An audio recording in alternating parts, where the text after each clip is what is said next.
action? Hi, I'm Slade Brooks, and welcome to another episode of Brainsplatter. And actually, I won't be needing this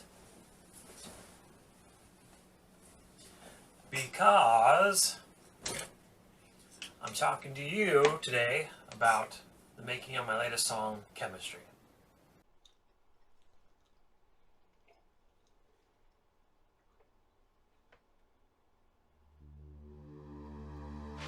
Brainsplatter!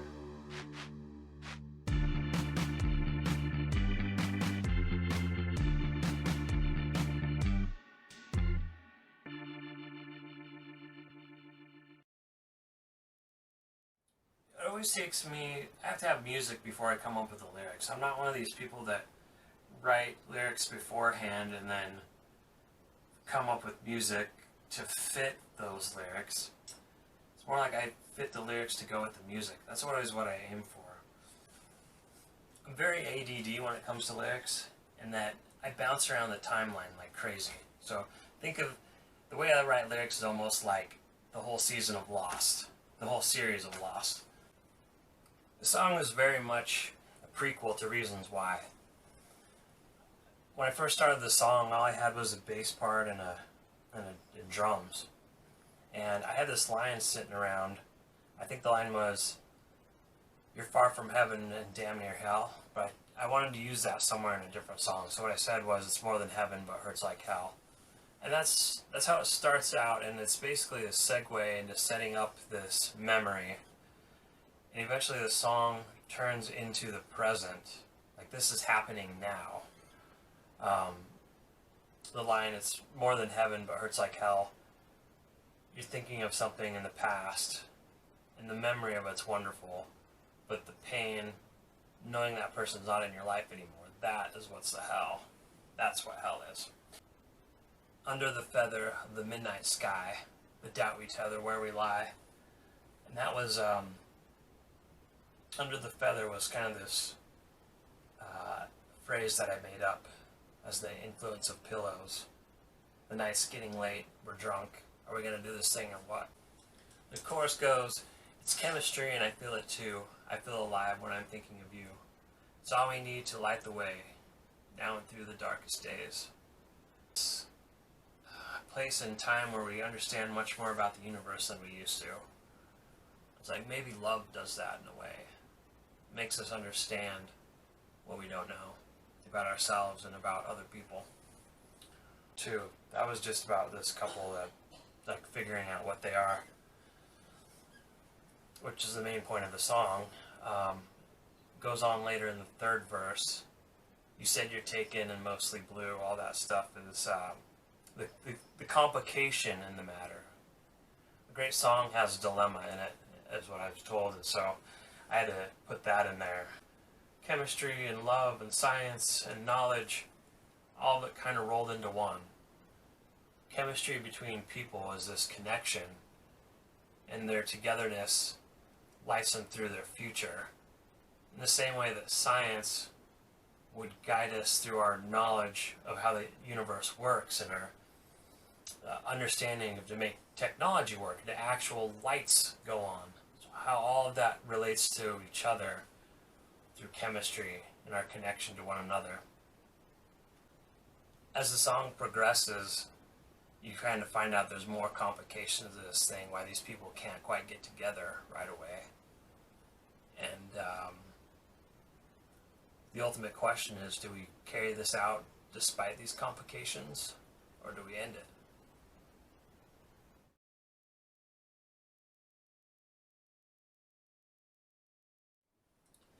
After I came up with the name of the song, Chemistry, and I was coming up with lyrics, I thought it'd be cool to have like a Bunsen burner sound. Bunsen burner, whichever. Anyway, so that's what you're hearing at the beginning of that. It was a sampled recording of probably just a stove lighting up. You hear that clicking, and then there's like fire, and then it sort of fades out. There's a reverse bass in there that you're gonna hear. As far as music on this song goes, it's definitely really inspired by early 90s house music. And it probably doesn't come across in the final version. The demo version was more true to that, I think. Um, but we end up coming up with this, had this sort of power pop rock sound in the end. And I really love how it turned out. It was very much really in the style of Reasons Why. So I'm not really one to go for a particular sound, because I want you to hear my music and go, oh, you mean this is the same guy? That's really what I'm out for. But since the song was a prequel, I thought that was more appropriate to kind of copy that sound of Reasons Why.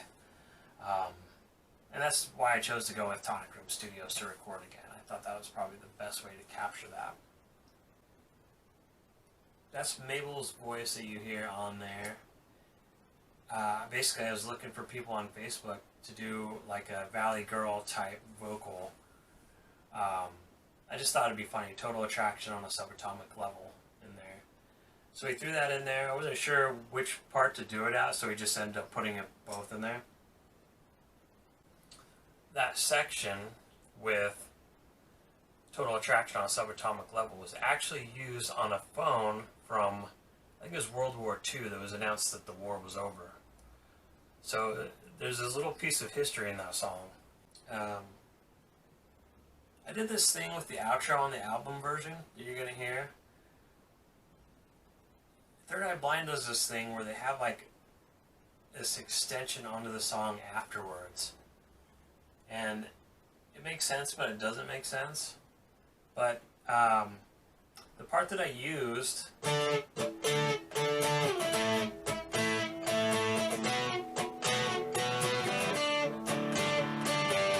that whole thing, I was actually going to use that for the second verse, but I think I like the I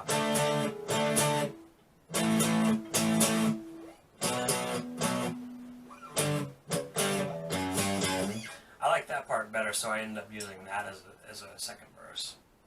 Oh, another thing about that was, what inspired me to write that section of the song, this sort of long verse before it gets to the chorus thing, was Elton John.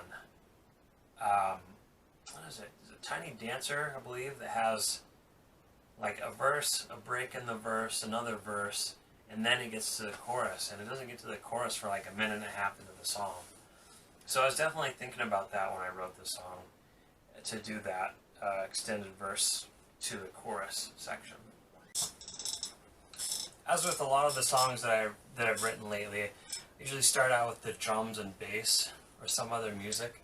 And guitar, even though guitar is what I've been playing the longest, that's more often now what I add last. So I think the song started out with that house beat, which is, and then I just had like an 8th note bass thing going on.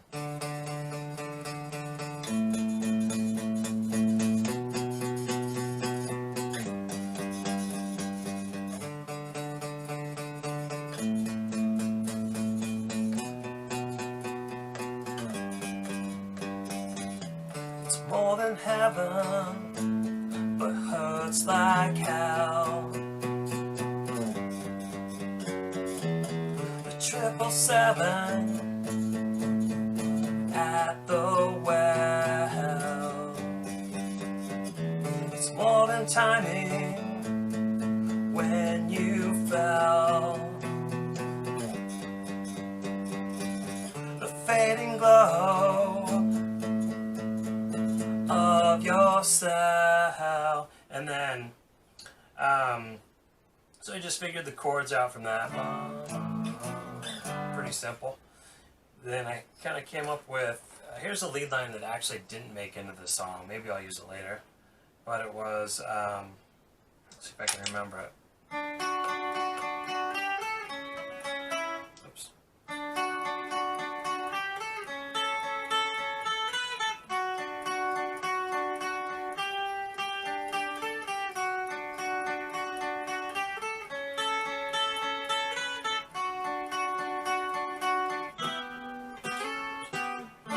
Something like that.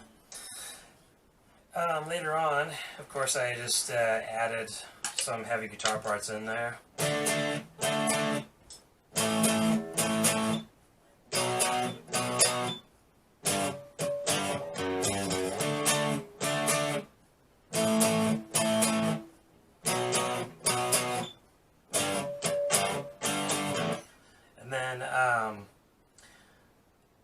thought it'd be cool to take the song into a crazy different direction in this one section where I'm just holding out that D chord. And then I came up with this weird little lick here.